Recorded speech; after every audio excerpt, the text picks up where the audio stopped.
Superintendent Cole is also going to do a presentation. Okay, cool.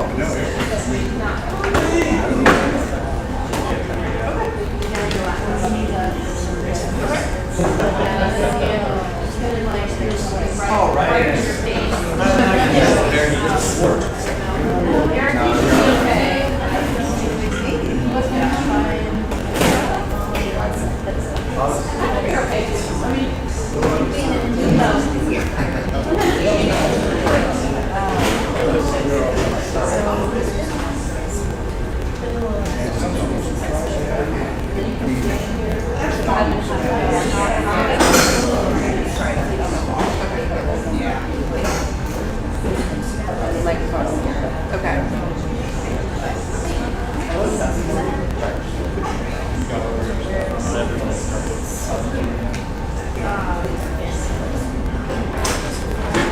Oh my God.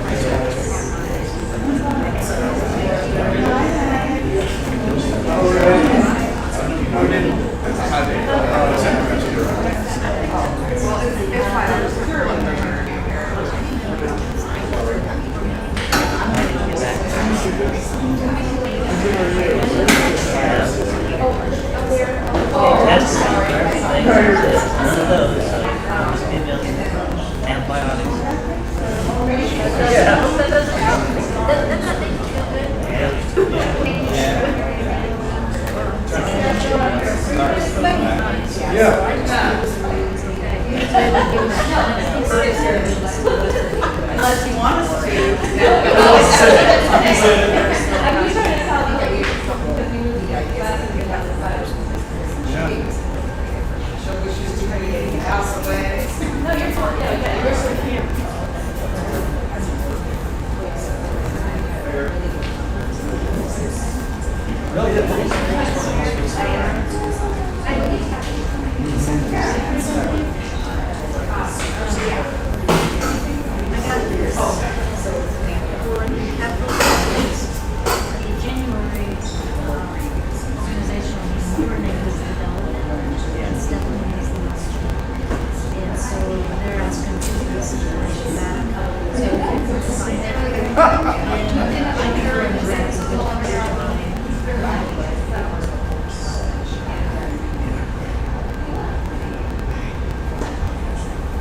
This is what came with it, so we should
Thank you.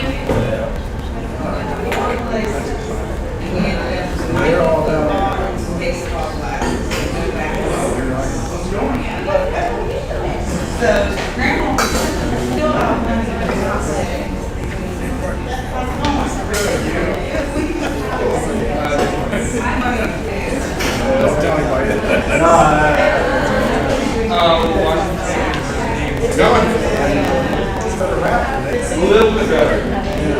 Yeah, dude. There's six of us. We have like I think it's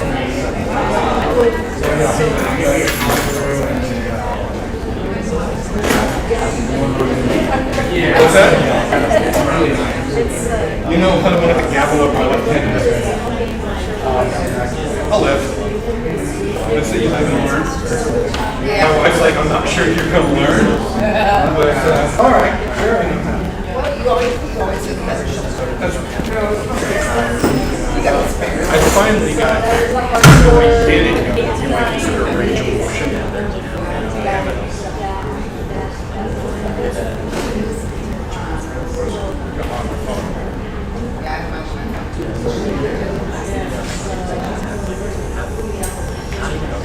Maybe they're all.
I was walked right to you. Hear all kinds of things and stories. Our kids get together. Our kids get together. There's always a story when you get something. I love it.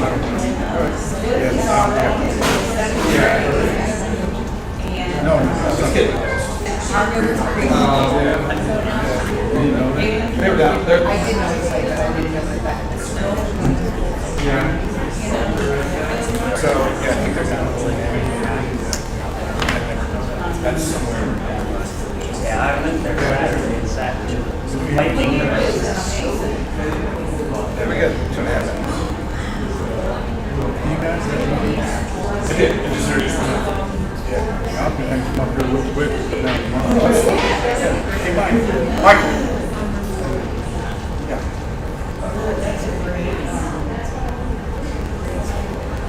So I was up at watching True Christian on Saturday.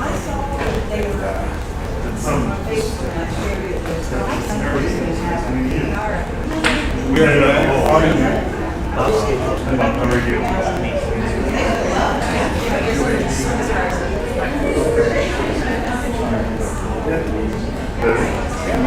He's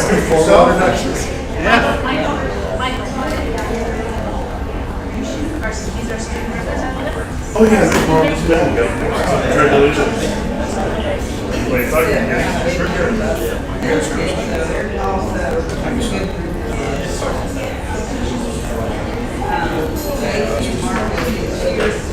those Saturdays too.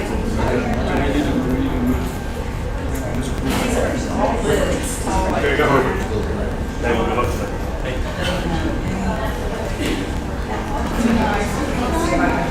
So apparently when you start getting in here, there's another the runners. And so,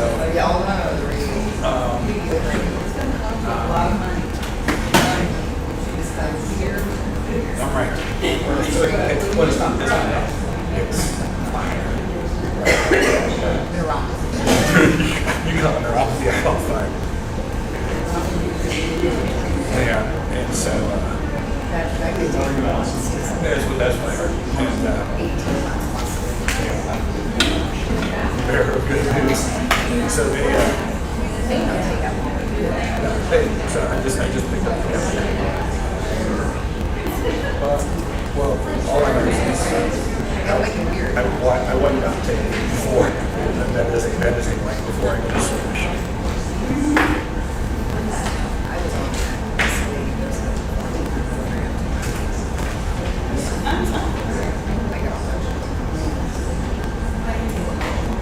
Yeah, that's all I'm looking for. Gotcha. I don't wine too much, but you got to wine a little. There we go. That's what it's Good evening, everybody. It's 6 o'clock. Welcome to the August meeting of the Board of Education. This meeting is a meeting of the Board of Education in public for the purpose of conducting the school district's business. It is not to be considered a public community meeting. There is a time for public participation during the meeting as indicated in agenda item 4. Let's all, I guess our first order of business, do we need to take a roll call before we can do that? Let's go ahead and do the oath of office. We'll follow this as it is, and then we'll do Absolutely. because Carson will tell him on the little things. All right. This is the oath of office to our student board member, Carson Kinder, and I just told Carson, I was like, I had him in kindergarten as a sub, and he's like, you did? So I didn't damage him too much. But even in kindergarten, Carson was my standout. So, Carson, do you solemnly swear that you will support the Constitution of the United States and the Constitution of the State of Ohio, and that you will faithfully and impartially discharge your duties as student member of the Board of Education of Valley View Local School District, Montgomery County, Ohio, to the best of your ability, in accordance with the laws now in effect and hereafter to be enacted during your continuance in said office, and until your successor is elected and qualified? I do.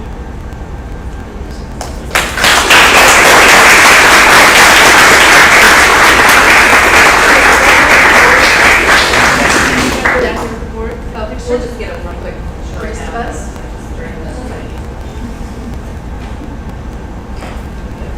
Thank you.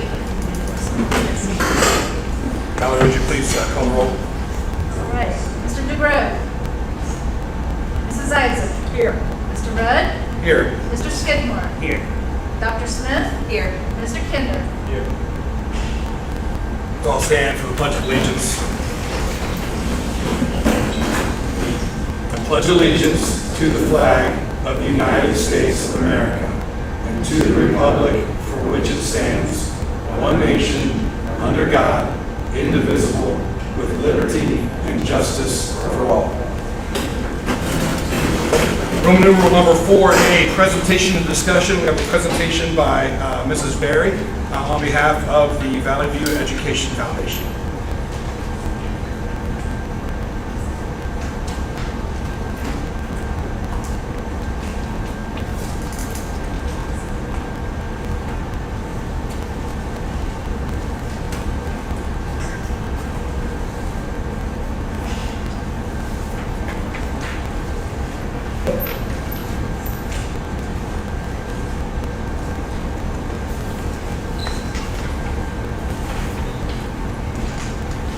Hi everyone, I'm Emily Berry. I'm here tonight on behalf of the Valley View Educational Foundation.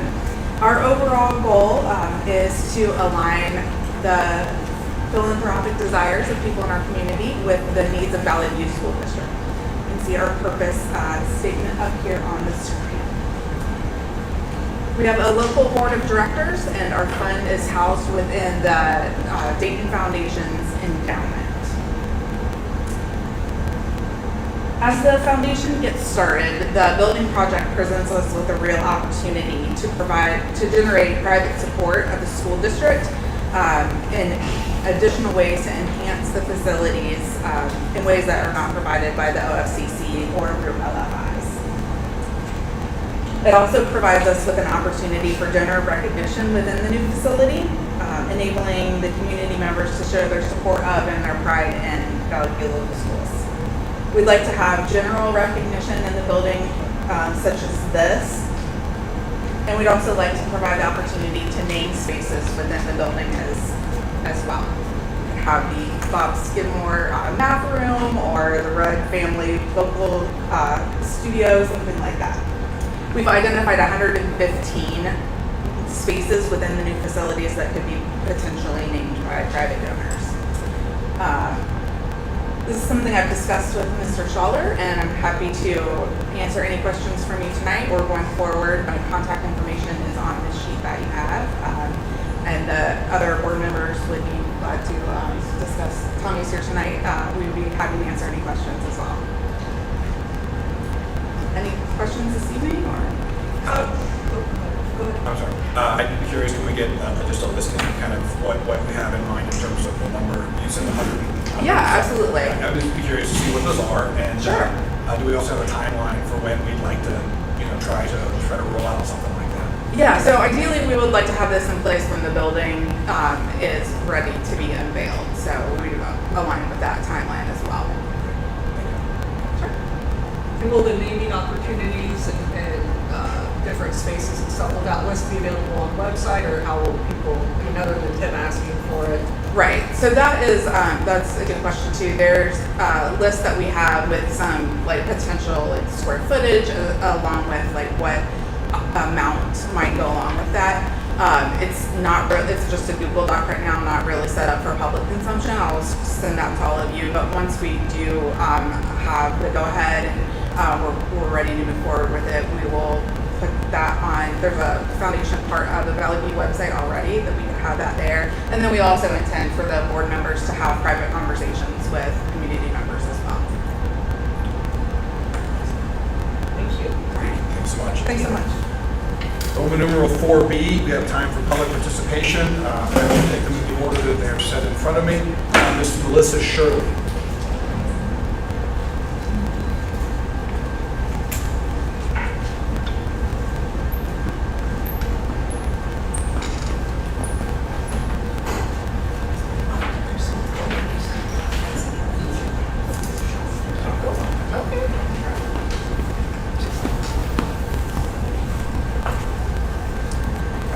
Board President Rudd, Superintendent Schaller, and members of the Valley View Board of Education.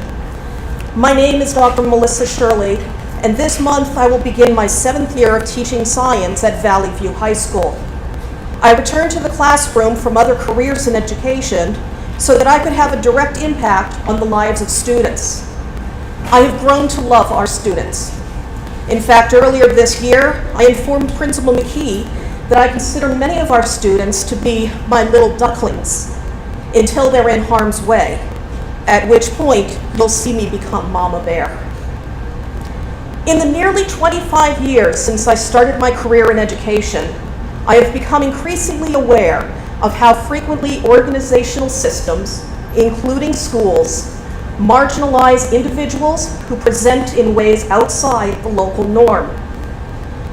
One of the marginalized populations that I am particularly concerned about is our students who identify as part of the LGBTQ+ community. Research has shown that the presence of just one affirming adult can dramatically reduce the risk of suicidal ideation and completion in our children. Just imagine how that impact is magnified when our children are surrounded by adults who unconditionally accept their identities. This winter, I secured a grant from the Ohio Education Association to promote diversity and inclusion.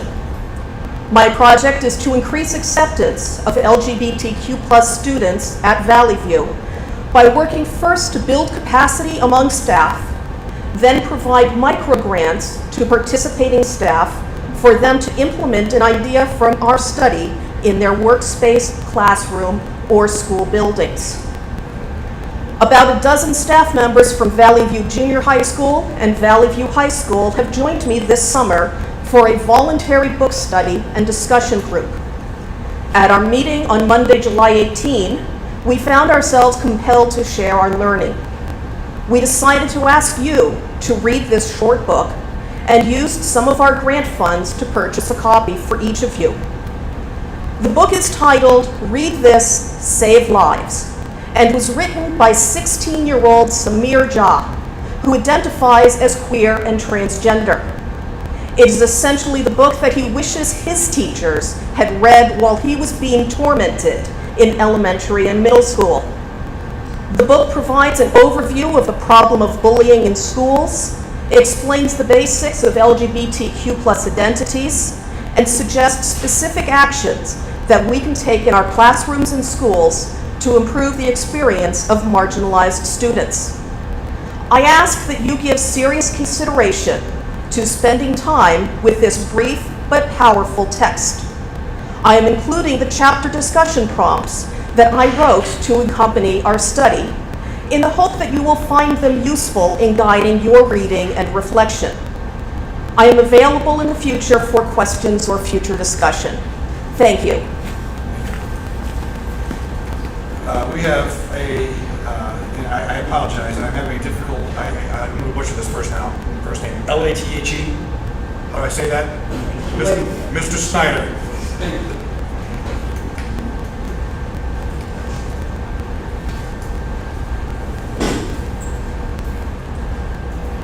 Where am I sitting?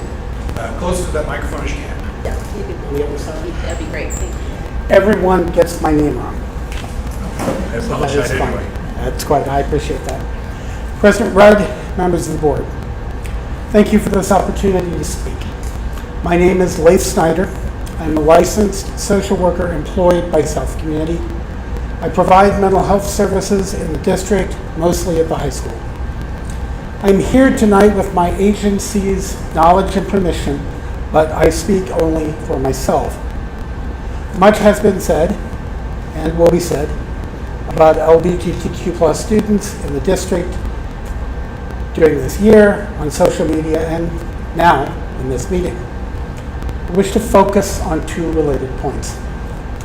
As a therapist, I've had the privilege of interacting with many LGBTQ plus students. I've heard their stories, supported them and their struggles, and celebrated their successes.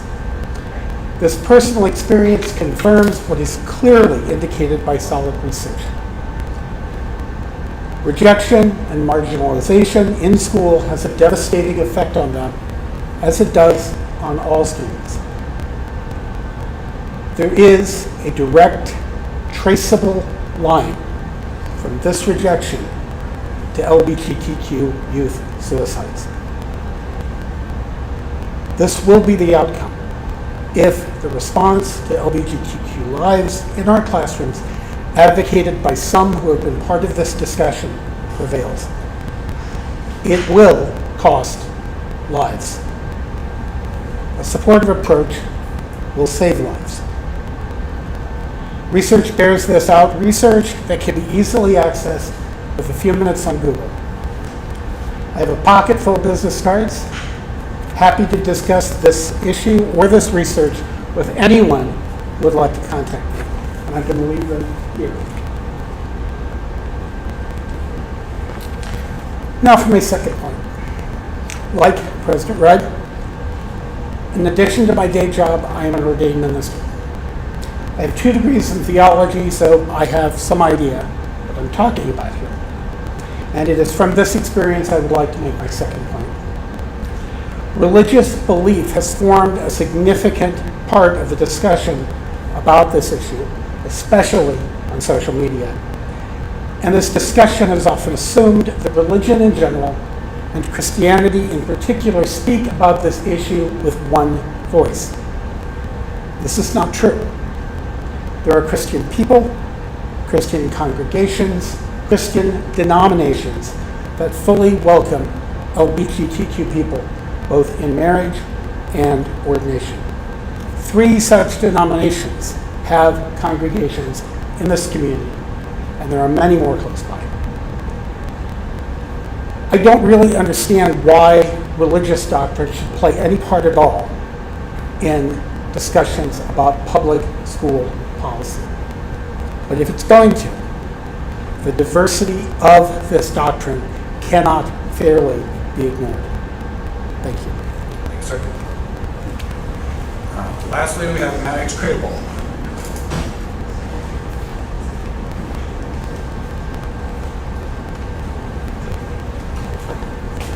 Good evening, board.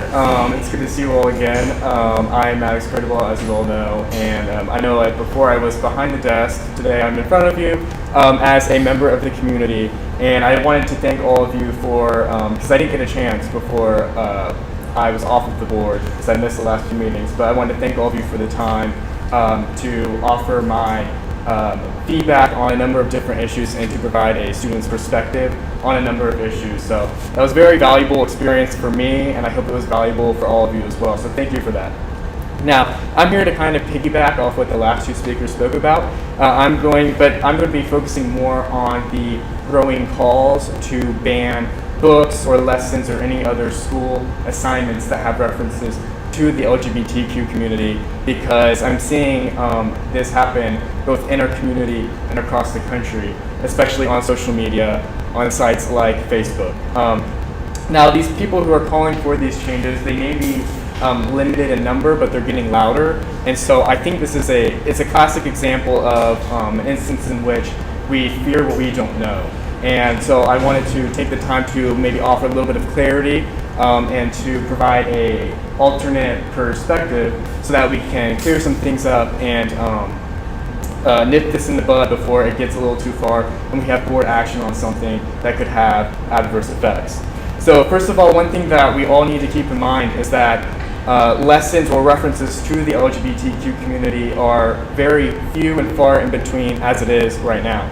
The first time that anything of the sorts was discussed in any classroom that I was in here at Valley View, from kindergarten to my senior year, was in my freshman health class when we were discussing the AIDS epidemic and how it was originally thought to be a gay disease. And of course, we later discovered that it doesn't just affect the LGBTQ community, that anyone can get it. And so it was a very important part of public health in the 1980s. And that was the first time that we ever discussed anything like that here at Valley View. The only other times that we discussed LGBTQ content was in my freshman world history class when we were were taught that homosexuals were among the number of groups that were targeted in Nazi Germany, and that it wasn't just Jews. It affected a large number of people other than the Jewish community.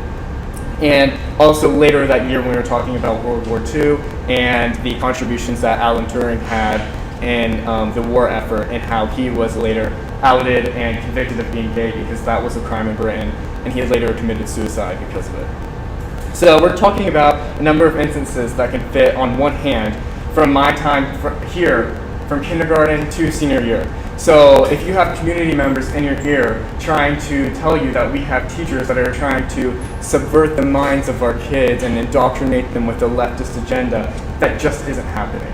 It is a very small portion of what we learn, and it's the most important parts of what we learn when it comes to LGBTQ issues.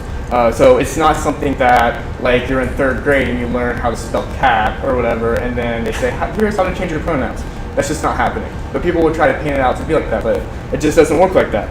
In addition to this, something that I've noticed is that some of our community members love to say that books with LGBTQ characters are sexualizing our children, and by having these books in our libraries or even having a list of book titles as a resource for LGBTQ students, then the school is grooming them. Let me be very clear. LGBTQ representation is not the same as grooming. Grooming and sexualizing are two very real problems that deserve to be treated as such. But a gay character existing in a book is not an example of that. Grooming is when a pedophile, as most of you know, prepares a child, usually through some form of internet communication, for a sex act. When we use that word so carelessly, we blur the lines between what's actually happening versus homophobic hysteria, and that can be a very dangerous game to play. So you're going to have people who use these words when they speak of these issues to you, and please don't listen to that. Don't buy into that. Now, when most people do use these words, I don't think they mean to use them in the literal sense, but rather as a way to describe a perceived encouragement to join the LGBTQ community. They think that by having books with queer characters available to students, then the students who read those books will be much more likely to identify as part of the LGBTQ community. And let me stand here as living, breathing proof that the sexuality of the characters in the books we read, or the TV shows, or the movies we watch, or even the people that we interact with on a daily basis, has no effect on our individual sexuality. One thing I think most people don't realize is that from a young age we are bombarded with heteronormative media straight couples are depicted in almost every movie, TV show, commercial, or book that we read, and yet we still have people who identify in the LGBTQ community. If it was as easy as that, there would be no gay people.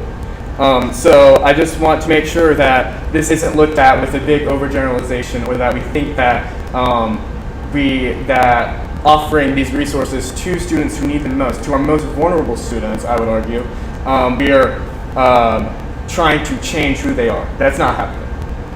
And so the last thing that I'm going to say is that we can't forget that, like our last speaker said, this is a public school, and so we need to make sure that, I know we have a large Christian population here, but we can't allow the rules that they follow in their churches dictate the rules that we create here.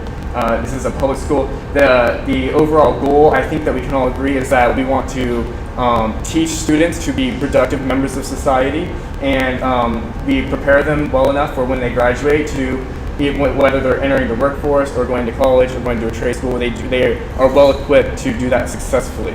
And so I know that we may not be very numerous here, but when you get out into the real world, you will interact with LGBTQ people. And so by erasing us or trying to diminish our presence, you are doing our students a disservice, because they will interact with them in the future. So I just want to thank you for the time to speak to you all today and to try to offer this perspective before it gets out of hand.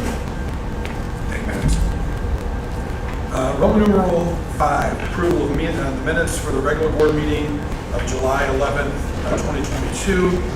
Board, you've all had a chance to look at those in your board packets. Do you have any questions?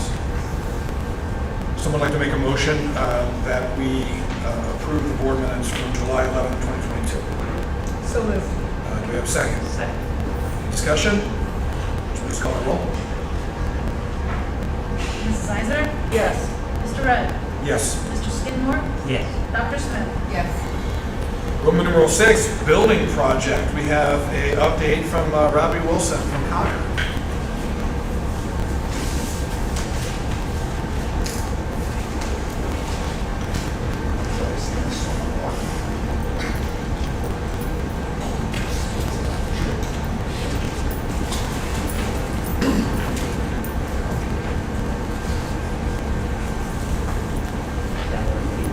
Got one?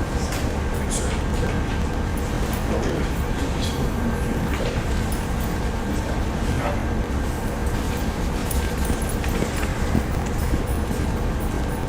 All right, so, and pretty exciting. Let's see if I can hold this, maybe everybody can see. Yeah, we'll just block here. He's heard this 3 times today, so it's okay. All right, so we reached our GMP. We've got our notice received from the state, and we started mobilized in July, right before July 18th, started moving dirt July 18th. We have all the topsoil stripped across every square inch.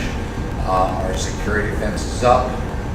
We're secure, and we've started into the building packages. Now, right now, it just looks like 66 acres of dirt being moved, but there's a method to the madness. So, let me get my bearings here. So, this is the pipe right here, and this is Manning across here. So right now, back of the property, these fields, they're in. So we just have to proof roll and topsoil, and we're ready to seed. And that was by design to move from the back of the property to the front, get them seeded and established as quick as we could so that we is in the seeding window, and that we could get a good growth going into next year and just have good solid fields. We are now moving towards the pipe with our dirt work. We are at the building pad where the footers of foundations and doing our cut and fill. So one end of the building, it's a 17-foot cut. The other end, it's a 24-foot fill. So we're starting that building pad, and then we'll come back behind with our sewer, our water, our sanitary, underneath all the roads. By what you'll see coming up, as we go through fall, We look to be starting footers and foundations, and we'll mobilize in September, start actually putting foundations in the ground in October. But all of the asphalt roads, all the way around the entire perimeter of the site will already be in. So we will have drives, parking lots, clean areas, and to kind of get rid of the mud and get all of everything else around the building established, so we have good erosion control and good growth. So that's where we're at now and where we're headed. Any questions? Have you guys run into any surprises? No, we run into some undercut on the building pad. It was identified in the last silver report. So us, Joe, CTL, Fanning Howie worked through that, and we actually start that process on Wednesday. Well, thank But you. It it's looks not great. necessarily a surprise. It just, No, Yeah. it looks great. Thank you. Any other questions? So are we almost past the window with it, for the potential for having to buy extra line, et cetera, No. not for a while? Now, I mean, once you get through, so we get through our building pad, we've identified the areas with the building pad. Really, I mean, dirt work is the biggest risk in construction because it's the unknown. You don't know what you don't know. Right now, once we get through that and we get through, when you see the drives and we get through the asphalt, that's pretty big. When we get these parking lots and drives and asphalt in, we're pretty much smooth sailing. It's just taking it up from there. So we're away from a lot of the unknowns that come in. Any other questions? What he passed out was a calendar of when things will be done. And if you want to look at the dates, like for instance, the temporary fence was on 7/18. Building pad, stone goes on September 29th. That's when the start of that will begin. So you can look through this and see where they are at. So far, they've been right on. So I want to thank Conjure and Robbie for doing the work they're doing. And I think they're working 6 to 6. Yeah, I mean, like today was just starting to wrap up when I walked over here. We know we're getting a little bit of rain tomorrow, so that day before they'll put in a little extra time, make hay when it's sunshine. So knowing that they might get shut down for a little while in the rain. Nice part about that site is it has a good flow, and once you grade it all in and kind of choke it off, when we do get good rain, it tends to run off and it doesn't pond. So the next day, we're able to get back on and just keep working. We're not dealing with a big sloppy mess. So it's going good. Matrix is moving along. The asphalt guys on board. We're getting submittals through with Fanning Howie. So the process is definitely true. Just heading down the tracks. Finger up. Yep. Thank you, Ron. Roman numeral 7. It's 4-part, and frankly, I'd like to try to, if we don't mind, do this as a consent agenda since everyone's had a chance to look at it.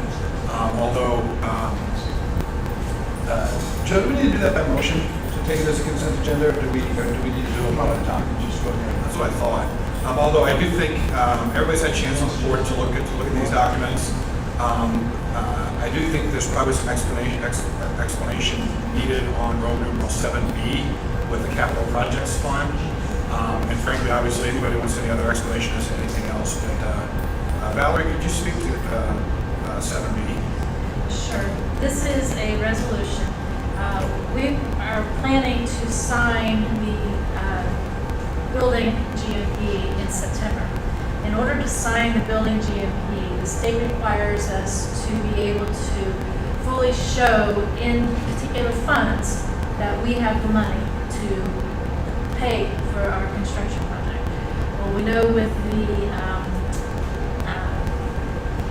approval of basically the roof, that we needed those funds, we were short those funds.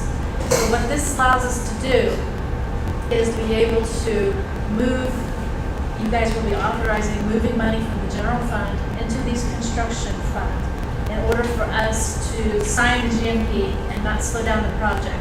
But also give us time and space to perfect the information that we need, perfect our financing requirements, and select the best financing package available to us. And then in September, you will be getting another resolution to reimburse the general fund once we are able to determine the appropriate financing package. So that people that are maybe here or watching this at home are 100% clear, we're not taking money that we're supposed to spend on books and teachers and spending it on a building. That is correct. This is a one-month transaction to get us through to meet a requirement so that we can get ahead of the financing component of the get our GP in place. Yes, perfect our information to make the best decisions possible. Any questions as to A, B, C, or D?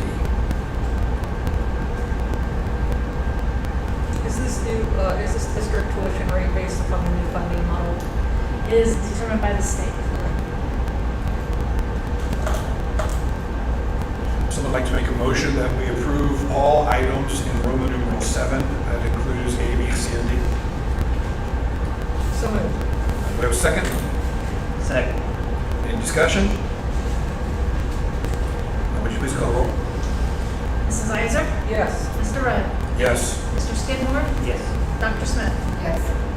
Roman numeral 8, new business, subheading A, personnel, approve personnel action as recommended in attachment number 2.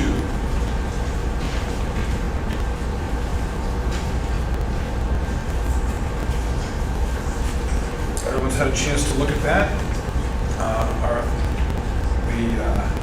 Any questions or comments?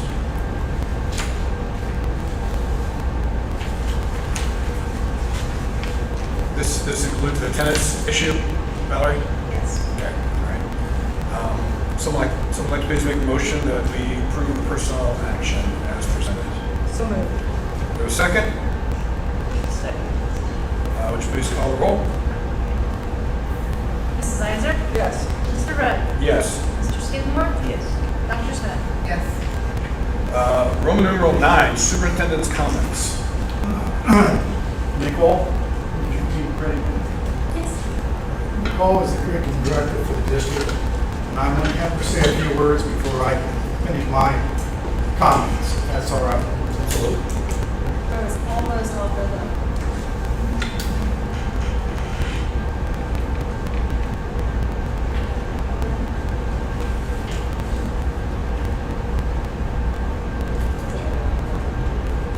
Is it on?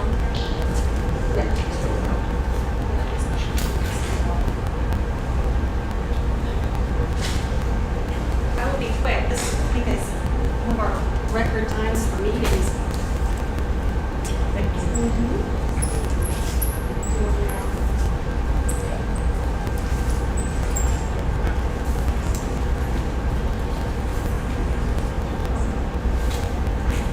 Thank you.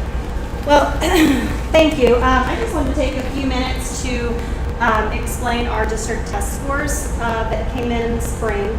I sent those all to you back in the spring, May-ish maybe, and gave you a little bit of an explanation of what the district is doing to combat those and raise the achievement scores.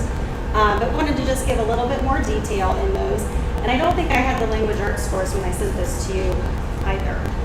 So every spring, Ohio requires all schools in the state of Ohio to give the end of year or end of course exams in every grade from grade 3 to 12 in these individual subject areas. And so the state says that schools have met their indicator if the students in that particular tested subject area, 80% of those students get the proficient score. So just a little background. So what I gave you was the trend scores from spring of 2018 to the spring of 2022. So you can kind of see where we have fallen in each of those individual areas. You notice from 18 to 19, we increased in some areas, we decreased in others. And then in spring of 2020, there were no tests because of COVID.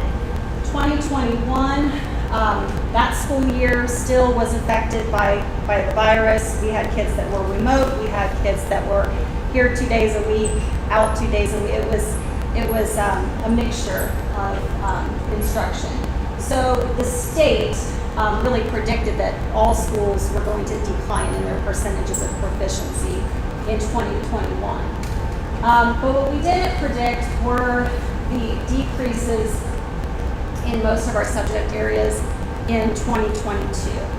So we knew that we really needed to combat that and come up with a comprehensive plan to make sure that we are improving our proficiencies and achievement of our students. The next page is just a little bit more information. This is how we fared in spring of 2022 towards the state proficiency averages. So you can see that we are better than the state average in many of those, but it's not still where we want to be. We want to be way ahead of the state average. The other paper that I gave you is a nice compilation that the ESC put together for us. So you have some time to kind of analyze that data. Not when I'm talking just because there's so much to it, but it has disaggregated KRA trends, each of our end of course and end of year exams with the different demographics. And then another interesting point to look at is our chronic absentee levels. So we have a shared leadership model here at Valley View that we started about 4 years ago three years ago. When I started as the curriculum director, one of the tasks that I was given was to create a shared leadership model to kind of drive the strategic plan of the district for an improvement process. So we have a district leadership team that is comprised of teachers and administrators. And we look at data, we look at district needs, and we create a district-wide plan. Then we have building leadership teams that's comprised of building teachers, building administrators. They take that plan and they make sure that it's their own, it fits, and make sure that the teachers have what they need to implement that plan and check the progress. And then our teacher-based teams, we just implemented them last year because it takes a while to get all of these things going. Teacher-based teams, they met twice monthly to start looking at their data, to start looking at strategies, to start sharing information. So just like anything, it was brand new. We'll get better and better and have more of a detailed plan as we go. So through our district leadership team, we, at the end of this school year, we took a full day. We looked at these test scores. We looked at our growth measures. We looked at the data from the ESC, absenteeism. We looked at our panorama climate and culture survey and identified our issue, which is student achievement, and then did a root cause analysis as to why we feel like, not why we feel, but what are the main factors in our way, our barriers. And we created what we call our district success plan. And that is comprised of 2 goals. Our first goal is academic, our other goal is cultural. You guys have these in your packets, and you can take some time to really digest the information. But basically, our goal overall is to improve the achievement of our students by 5% every year in English and math. But not all teachers teach a tested subject area, so we made this applicable to them also. They all have high quality student assessments that they'll be implementing, so we want to see them improve student growth by 5%, or 80% of their students will meet their achievement goal. The strategies we're going to be using are multi-tiered systems of support and evidence-based instruction and intervention strategies.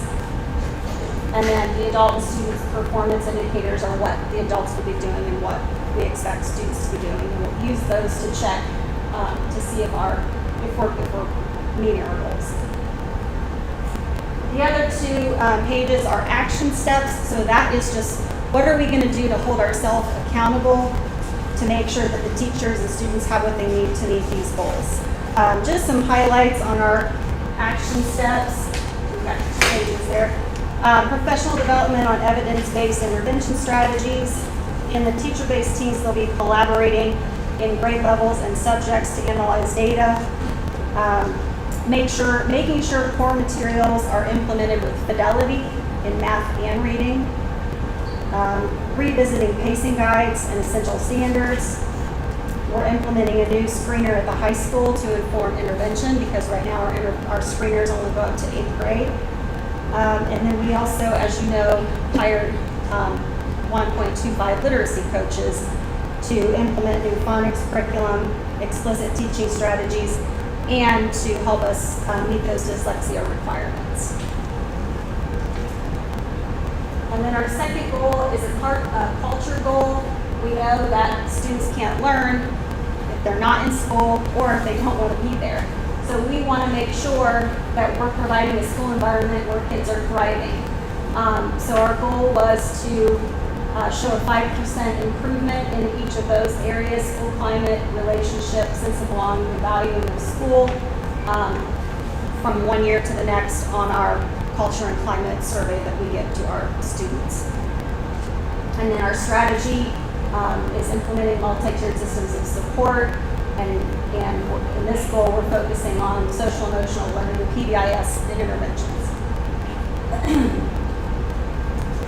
And then our action steps, just some highlights on our culture goal, action steps: professional development on SEL strategies, trauma-informed care training for our staff, continue to work on PBIS strategies. One that we spent a lot of time talking about was the reset of student expectations. So making sure that we're really clear what we need students to do. We need them to display certain behaviors. That's why we have the positive behavior intervention support system, and just being very clear on what the behaviors are that we need to see for behavior and attendance to make sure that students stay in the classroom and focused. And then working on communication and student engagement, because we want kids to have a sense of belonging. We want them to want to be at school. So we'll be checking, are they participating in a sport? Are they participating in extracurricular? Are they in a club? Do they feel like they have a trusted adult? Just some sort of engagement so that we can get them to school and want them to be there. So I know that's a lot of information. We're not happy with where our achievement scores are, but I think we've spent a good amount of time coming up with some evidence-based strategies that are comprehensive. And so I hope to come back next year and show you all the progress that we've made.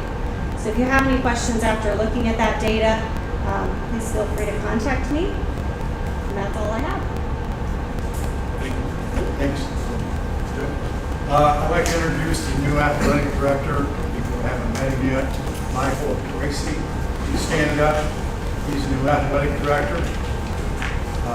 Andy Berry was sitting back there too. Now he must have got a call. He's the new high school assistant principal.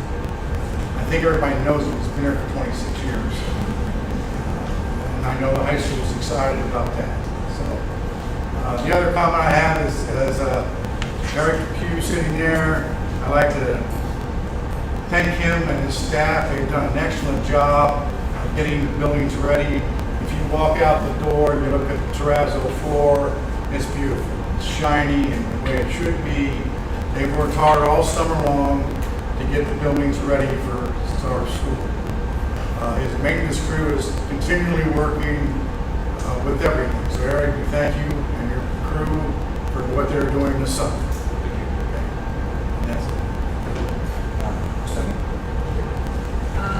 I want to, first of all, thank Nicole Thomas for spending quite a bit of time helping me get up to speed and initiatives that they've tried in the past and what they're working on now and what they're looking forward to doing in the future regarding our student academic success. So that's extremely important to me as a grandmother of 3 kids in the district. I want to make sure that my kids get quality education here, and I know we're capable of it. So, and I also want to thank Amanda Phillips for also spending quite a bit of time with me too, working on the whole social emotional learning aspect.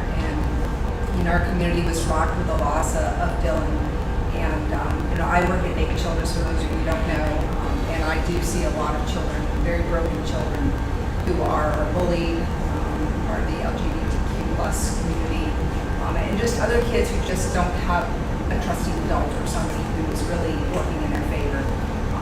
And this was a problem long before the pandemic struck, and now it's just seemingly just blossomed out of control. We have a lot of really hurting kids out there. We have a lot of hurting adults out there. And I wanted to make sure that our school district, I want to try to understand what processes we have in place, what professionals are working to help make sure our kids are protected. And I want to say, you guys are doing an outstanding job, and I'm super excited about some of the initiatives that you guys are going to work towards, and tapping into some resources that the children's going to have to offer as well. Which, by the way, some of our Valley View graduates and community members work with me at Dayton Children's in that arena, so it's super exciting to be able to pull all of them together and support our school district.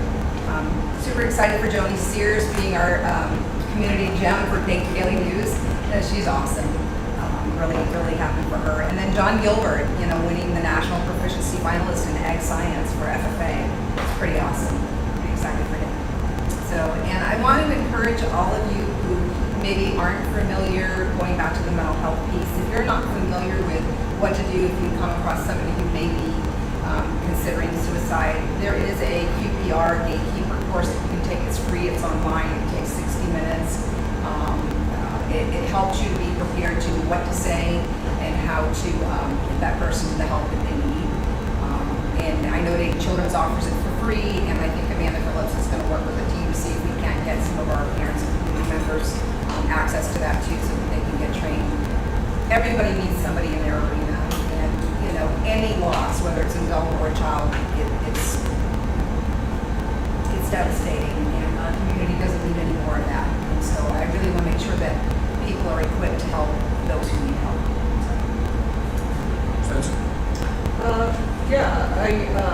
I echo a lot of what Stephanie has to say. It is a tragic loss that our community faced very recently, and I appreciate each and every one of you that came today to speak on a particular issue, whether it's in the LGBTQ community or any student who may feel marginalized. So thank you guys so very much. I think that this is a community that I know, much like Maddox raised me K through 12, and has allowed me to, my wife and I to raise our beautiful family here, and I wouldn't want to raise them anyplace else. And we feel very lucky to be a part of this community, and I want all children to feel that way, especially those that attend here at Valley View. So thank you all so very much. I'm excited for this school year to start, and this is, our last board meeting. Next time we get together, the doors will have opened,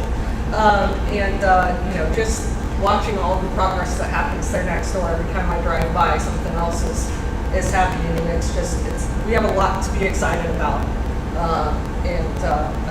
I appreciate all of you being here tonight. Thank you. As Spencer said, I think we're all excited for school to start here, and what I'm excited is driving around town, seeing so many kids involved right now in different activities. And the one group I really wanted to point out is, it seems that every time I've gone down the pike here lately, the marching band is out there every day in the heat for hours and hours. And I had the privilege of being here for many years, getting to witness how much work they put in. And I don't think people in the community that, unless you were a band member or unless you were a parent of a band member, I don't think you realize the time and the effort they put in to be as good as they are. And I just wanted to commend them for their hard work. I have a couple comments on a number of things. First of all, I would like to welcome Mr. Kinder to the board. This was not, we had some amazing candidates, and he was amazing as well. Interviewed like he had done it 1,000 times and owned the room. And that impressed the heck out of me. And so I'm looking forward to seeing his contribution You got to come up with something real smart to say here in a minute because you're finishing up the meeting. Carson, no, he's gone. Where'd he go? Carson. Oh my goodness! Folks, I don't have a direct line of sight. I can't see. I was looking forward to putting him on the hot seat. Either way, well, I'll tell him that next time then. There's a couple things that are kind of coming that need to come to the forefront.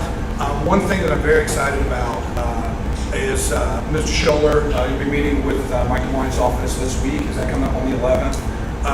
For those who don't know, Joe has been beyond proactive in engaging the local police departments, engaging the governor's office, in finding ways that we can get ahead of the game in terms of making sure that our kids are safe, that our kids are secure, and that the types of tragedies that we see elsewhere become less likely to happen here. And so I'm looking forward to seeing what comes out of your meeting. I'm looking forward. I know we've got a $50,000 grant. Is that what we've already got? And there's other work to be done. There's other grants to be had. There's other options to be pursued. And so I think in the next month or two, we're going to see some substantial movement. And I know that I have some ideas of my own in terms of protecting our children. So I'm excited about that. To piggyback on what I just said about Joe, I'm very excited about Joe. I have been beyond pleased at every turn with the diligence. He doesn't balk to meet me for agenda meetings at 7:30 in the morning. When I get there at 7:15, he's already there. He's got a day booked all day long, almost every day, and he's just going above and beyond. So I'm gonna thank you for the work that you're doing. Lastly, and again, I don't profess to have ideas as to how to make this work, but one thing that's been a huge concern to me, and it concerned a number of people, is the fact that our new building does not have a designated performance space. It's not going to have a designated performance space. I never thought I would be a band dad. I ended up a band dad. I never thought I would be a cheer dad. I ended up a cheer dad. I always thought I'd be a football dad. Didn't happen. I never thought I'd be the guy whose kid was in the musical, and I was looking forward to that. That stuff, it opened my eyes to how valuable that is. And so I reached out to some folks in the community, and I would like to see, and I don't know if ultimately will become a board thing or if it will be entirely separate from the school, but I would like to see the pursuit of some sort of joint effort to come up with a solution to what I think is rightly characterized a problem. And we're going to have some substantial things to pay for in the future. But I think if we can get the stakeholders together and find a way. It's been a long time since communities engaged one another for civic improvements of the type that I think we might need to see here. But I want people to know where my mind's at, and this is a big priority to me. And so, be given some thought in the community. We need the assistance and the feedback of the people who are the stakeholders and the people who just really, really care of how we might address this problem, because at some point we're going to have to address this problem, and I'd rather be sooner rather than later, because the kids that engage in our choir, the kids that engage in our theater, the kids that engage in our band, they deserve the best. And if we can't, as a district, make it happen, the old-fashioned way, we just spend the money on it, maybe we can come up with some creative ways to meet that need. So be given some thought to that. And so if anybody has any ideas, I'm all ears. Other than that, I would love to hand it down to Mr. Kinder, but he's not here, as I now see. And so would someone like to make a motion that we adjourn the meeting? So moved. Do we have a second? Second. Doesn't sound like we need discussion. Would you please call the roll?